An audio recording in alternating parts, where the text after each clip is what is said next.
Sumba nyaris tak terjamah. Begitu eksotis karena alam,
bisa sedekat ini sama kuda liar.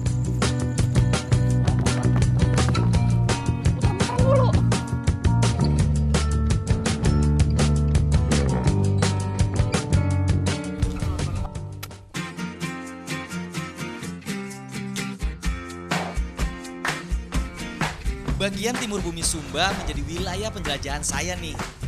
Hampir di setiap langkah, lahan kering menjadi pemandangan utama.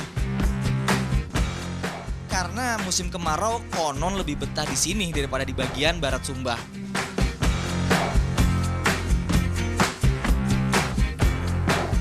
Masyarakat Sumba, makanan pokoknya adalah jagung. Nah, masyarakat Sumba Timur terbiasa menggantung jagung mereka di atas pohon kelapa. Tujuannya adalah biar jagung lebih kering dan menghindari dari ancaman hewan seperti ayam dan tikus. Tradisi unik ini biasa dilakukan di awal kemarau hingga memasuki masa tanam. Setelah digantung selama 3 bulan, barulah jagung-jagung ini siap turun dan bisa dipakai sebagai bibit atau bahan makanan.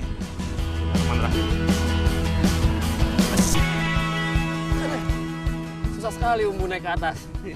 Takut roboh aku. Iya, memang terus susah. Coba aku melihat umbu aja naik coba. Untuk sebagian besar pemeluk kepercayaan Marapu, ritual adat berupa pengorbanan hewan biasanya dilakukan sebelum atau sesudah jagung dipetik. Tujuannya sih agar terhindar dari petaka. Untungnya Umbu Yanto bukan penganut Marapu, jadi petik jagung bisa dilakukan kapan saja.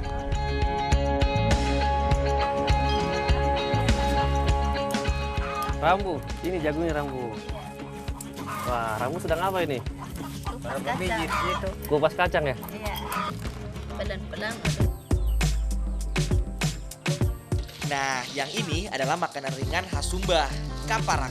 Bahannya hanya jagung kering dan kacang mentah saja, nggak pakai tambahan bumbu apapun. Nah, Bu, nih jagung dan kacang yang udah disangrai ini diapain setelah ini, Bu? Ditumbuk. Ditumbuk, Bu? Iya. Wah, kalau tumbuk biar saya aja, Bu.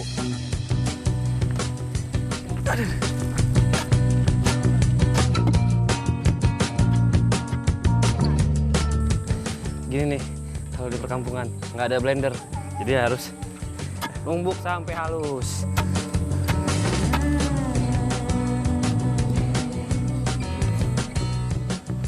Maitangangu kaparak, artinya mari makan kaparak. Ayo Bu, cobain Bu.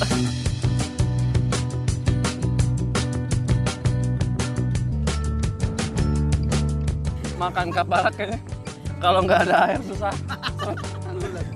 Agulat. Minumnya wai koko, air kelapa. Susah.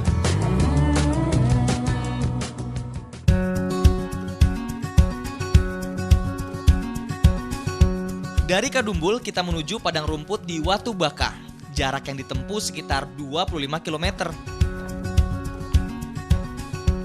Tanah Sumba punya ikatan kuat dengan kuda sandalwoodnya yang perkasa. Kuda menjadi simbol kehormatan dan harga diri bagi warga Sumba. di Sumba ini, kuda-kuda Sumba itu memang tidak dipelihara sama masyarakat Sumba, tapi dibiarkan lepas. Makanya namanya kuda liar. Jadi kalau saya sekarang mencoba deketin nih, nggak tahu deh kalau deketin lari apa enggak.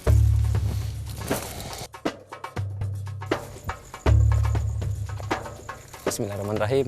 Kakak sepak. Bisa sedekat ini sama kuda liar.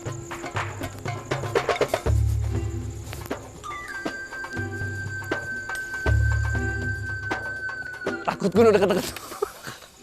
Takut juga mendekat, takut kesepak. Yang liar hidup di alamnya tanpa sekat, sedang yang lain setia menjadi teman pengembala.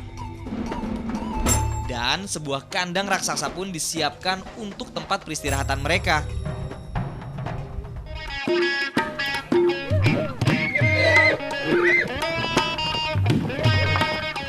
Menggiring kuda nggak mungkin, lari-lari nggak bakal kekejar.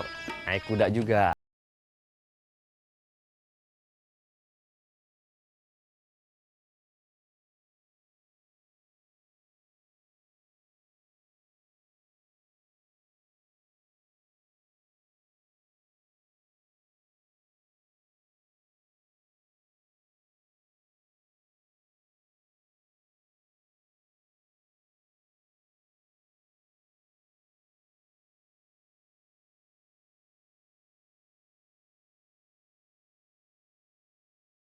Oleh, Ci. Masih di Wai Ngapu, Al? Masih nih, Ci. Jadi ke Wai Kabuba nggak? Jadi dong. Ada apa sana, Ci? Asik, pokoknya acara ini seru banget. Ritualnya itu cuma ada setahun sekali. Wah, pasti seru banget tuh, Ci. Tunggu gue ya di sana ya. Pastinya. Sampai ketemu ya. Oleh, Ci.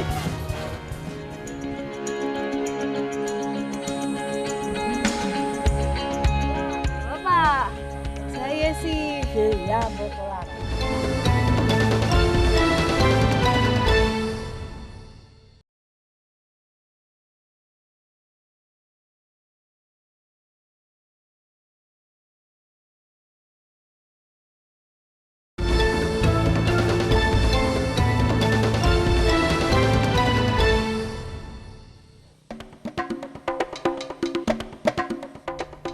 Sabana menghijau, bumi Sumba mulai tersenyum menyambut perginya sang kemarau panjang.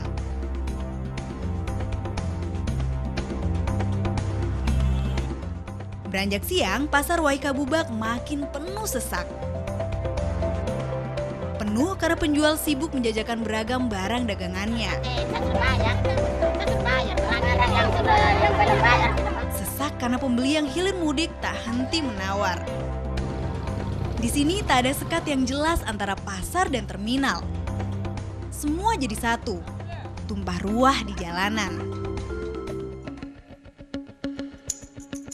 Dari pasar Wai Kabubak, penjelajahan berlanjut menuju pasar tradisional Hobakala, 25 km dari ibu kota Sumba Barat.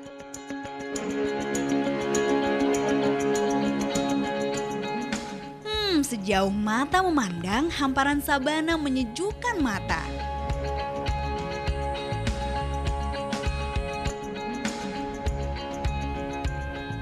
Di ujung sana, batu kubur seakan menyeruak dari kehijauan.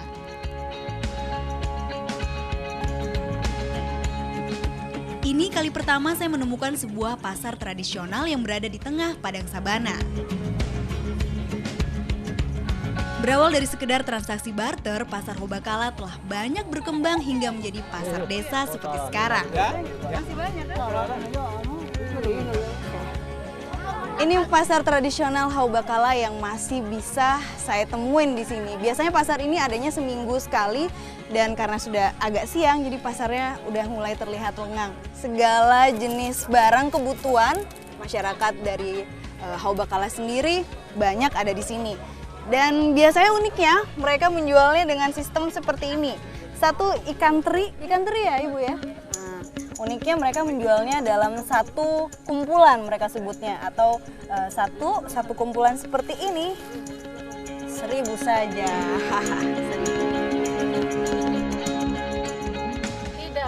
Hei, ada kelapa berukuran sangat-sangat mini yang membuat saya kembung menahan geli.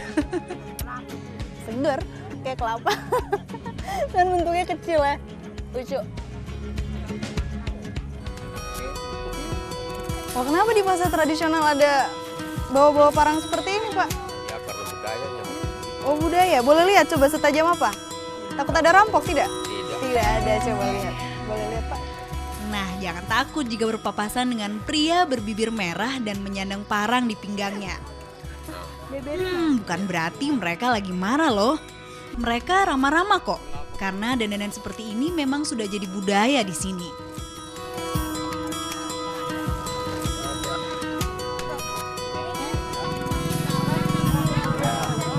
Ini oleh-oleh buat teman-teman di sana nanti.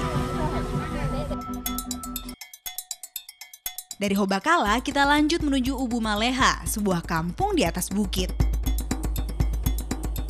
Sungai Kadenger menjadi sumber mata air utama kampung Ubu Maleha. Air memang menjadi sesuatu yang langka di Sumba.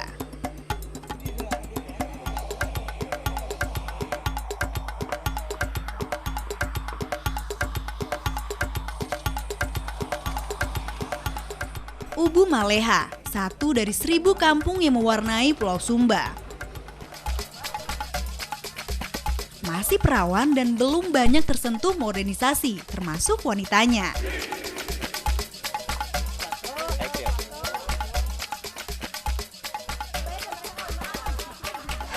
Kali pula lu nadine hege. Nah, uniknya di kampung Ubu Maleha ini masih banyak ditemui wanita-wanita tanpa menggunakan penutup dada atau atasan seperti mereka ini. Ya, karena tradisi masih begitu kuat di kampung ini. Saya bantu, Bu. Ya, Mama.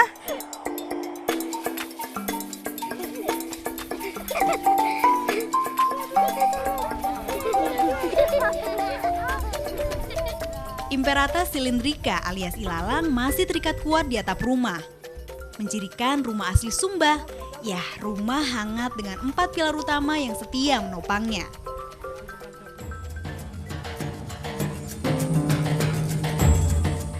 Batu-batu kubur warisan zaman megalitikum kerap ditemui di setiap perkampungan di Sumba. Ya, kepercayaan Marapu masih sangat kental di sini. Batu kubur menjadi budaya penting bagi kematian orang Sumba. Puluhan bahkan ratusan hewan dikorbankan sebagai tanda penghormatan bagi yang telah tiada. Bahkan dulunya ada cerita seorang budak yang dikubur hidup-hidup mengikuti tuannya ke dalam kubur batu. Harga yang mahal untuk sebuah loyalitas.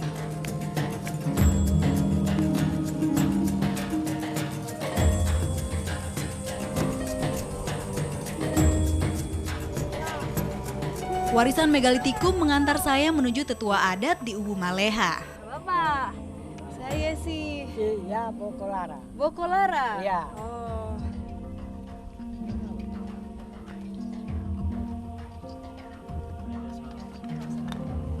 Bapak salam dulu. Ya. Oh, Mama. Ya. Ini yang boleh kita makan. Boleh kita makan. Artinya tanda kehormatan tadi. Hmm. Kita makan. Semuanya ya. Iya. Jadi semuanya itu adalah satu paket untuk menghormati saya karena saya baru datang ke desa mereka. Saya juga punya oleh-oleh Bapak buat Bapak. Terima kasih. Iya. Biasa. Welcome fruit, sirih pinang. Ya, sirih dan pinang memang memiliki nilai sosial dan adat istiadat yang tinggi bagi masyarakat Sumba. Apa? Tapi buat saya, menyirih pinang berarti pahit. Sama aja. Lidah saya tak akan pernah kompromi dengan rasanya. Sampai nangis saya Bapak pahit.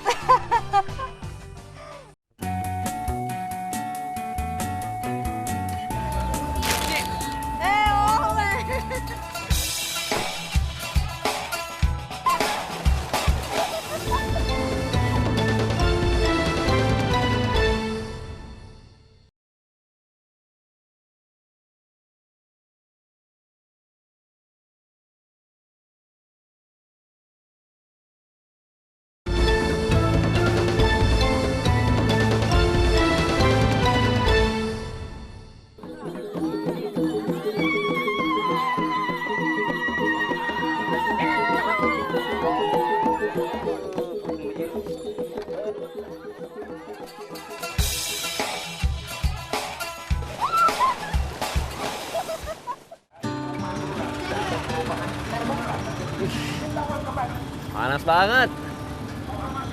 Hah, panas sama aja kayak di Wangapu.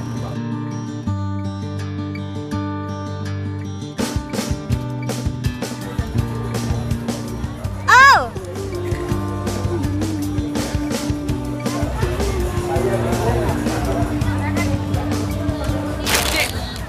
Oleh. Gimana Wangapu? Seru banget, Ci.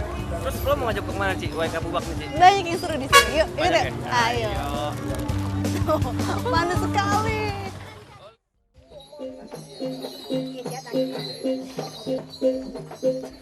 Yan lagi perawi na melutar arau ucing uge. Desa Tabera Waikabubak sedang menyambut musim tanam. Ritual bulan keramat alias Wula Podu berlangsung selama sebulan penuh.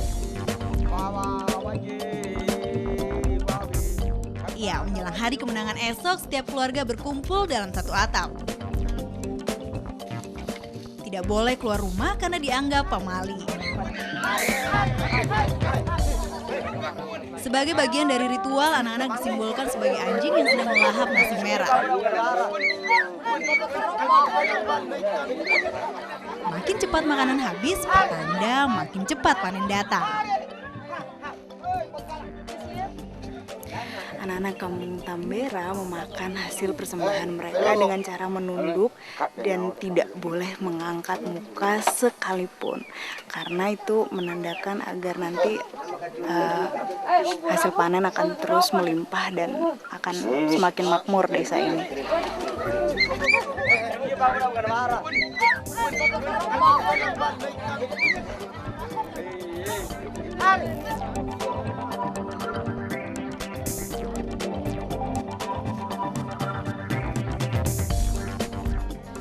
Gitu. Ini salah satu ritual Apa, dari Marapu balik? persembahan Panetina, untuk Pak? para leluhur mereka Marapu, Tahu ke bagian Panetina, dari Marapu, Wula Podu Pak. atau Marapu, bulan dan suci. Panetina, Dan Panetina, ini Marapu, cara Panetina, mereka untuk Marapu. memohon agar panen tahun depan melimpah. Nah, Besok justru acara puncaknya Kalango.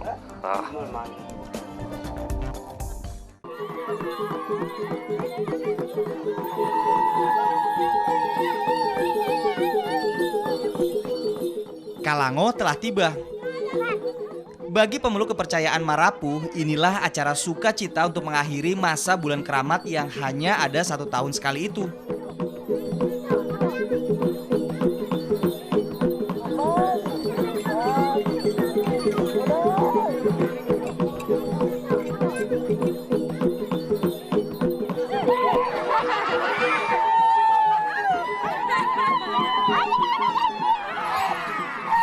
Seluruh warga dari suku lain turut datang untuk menyambut Kalango. Tari sere, tarian yang tidak ditarikan pada hari biasa, ditarikan di hari ini. Diiringi tambur adat, kita pun larut dalam kegembiraan mereka.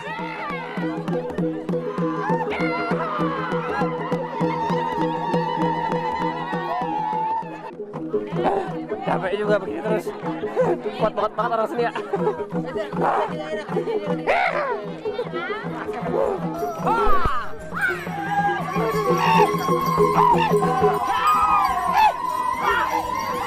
Upacara Kalango dipimpin oleh seorang ratu. Sebagai pemimpin ritual, ratu harus berpakaian adat lengkap untuk menyambut para ratu dari suku lain. Tari dan nyanyian ini terus dilakukan sebagai luapan kegembiraan. Semua dilakukan dengan harapan panen desa akan selalu melimpah ruah.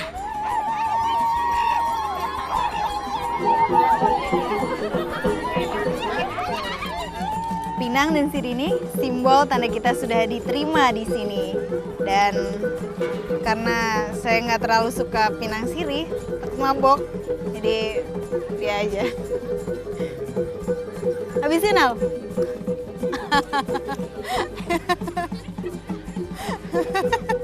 Bagus sih, kayak pakai gincu. Malu nggak tapi Ci, tontonin orang banyak Ci? Sekarang kita di pantai Marosi, Al. Bagus ya? Pantai Marosi ini. Di Pantai Moro ini bentuknya lebih tumbar ya, lihat teksturnya. Seperti ketumbar ya, Ci ya. Ketumbar kan, dia gede. Ci, Ini salah satu pantai terbaik di Sumba Barat. indah sih emang, Ci. Tapi kok, Ci, ada kerbau ya?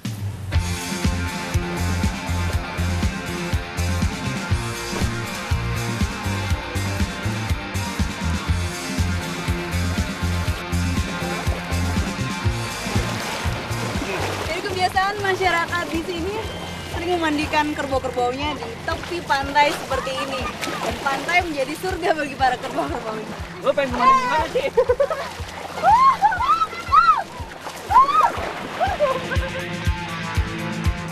Wah, Ika Bubak memang eksotis. Tapi jangan salah, Ci. Kalau nyapu juga nggak kalah seru. Oke lah, jalan kita emang seru banget ya kali ini. Dan semoga kita kembali lagi di sini. Berendam sama kebal lagi, Ci. Boleh, boleh.